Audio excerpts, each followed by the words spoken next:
My dad first brought me up here in 1939, and we would come up on a Sunday afternoon. It was tradition in our family to take a Sunday afternoon drive somewhere, and Cajon Pass was one of our favorite spots. I figured out later that my dad was probably kind of a closet rail fan. Didn't realize it at the time, but he enjoyed coming up here, seeing the trains. Although we never came this far up in the pass, we'd either stop at Cajon Station or we'd go on up Highway 138 to where the tracks crossed the Highway 138. And back then it was just wigwags, no crossing gates, but you could park next to the road there and watch the trains go across this crossing. But down at Cajon Pass there was always a lot of activity, because back at that time just about every freight train stopped to cool off the wheels because of the brakes. They'd been using the brakes all the way down from Summit, and so they'd stop for about 15 minutes to cool the wheels before they'd take off again. So there was usually a lot of activity, and of course it was steam locomotives predominantly at that time. Yeah, back then I didn't have a camera, you know. It never occurred to me. My mother had an old Kodak box camera, but it never occurred to me to take photographs, take pictures. And I never did get up to Summit during those early years, because at that time Mike Jeroman figured this out. Well, it was a dirt road all the way to Summit, and my dad wouldn't take the family car off on a dirt road. That was his pride and joy. A 1936 Plymouth two-door. Did your dad ever comment on your passion for him? Because when you started coming up here in the early 80s, he was still with us. Did he ever get up here with you again after that? No, it never occurred to me to invite him to come up here with me. In hindsight, I kind of decided and came to the conclusion that he was interested in the trains, and I could have brought him up here with me, but it just never occurred to me. And up in his later years, he wasn't able to even get out of bed, and when I was taking care of him, so it was out of the question then to come up here.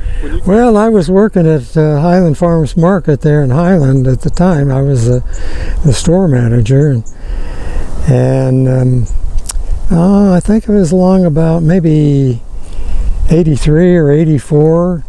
The steam locomotive that belonged to the city of Portland, the 4449 SP streamline locomotive,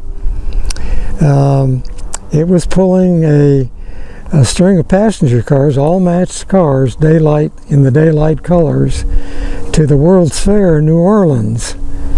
And my nephew in Sacramento, that was working for Western Pacific at the time,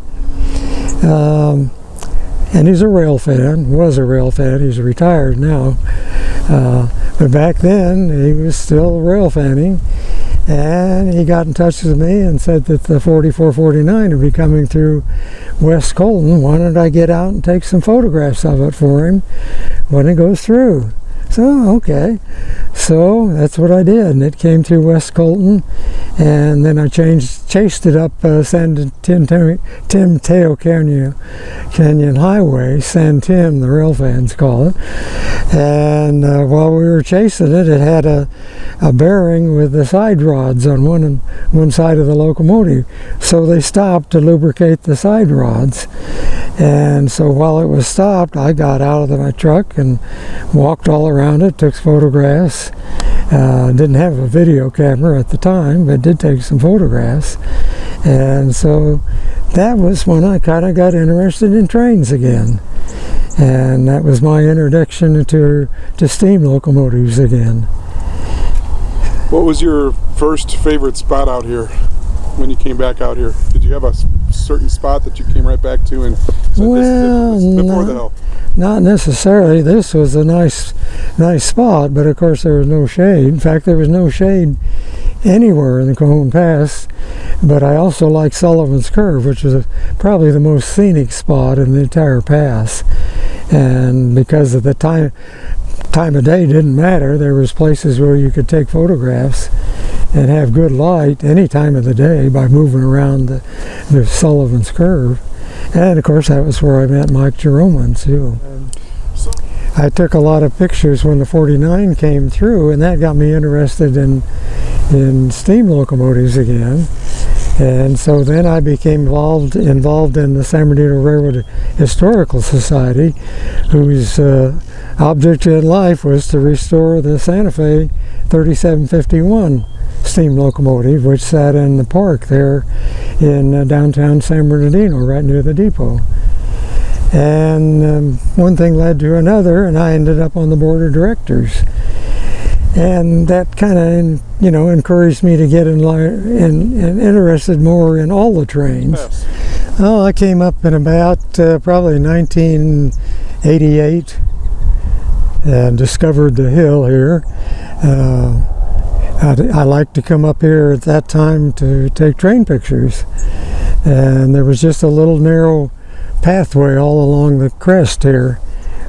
But it was actually a fire break that had been created by the Santa Fe Railroad, back in the 70s, probably 60s maybe.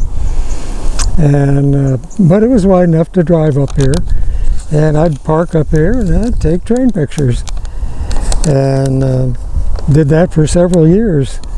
And I'd come up here with a beach umbrella and set it up and sit in the shade, have my lunch, and just a nice spot.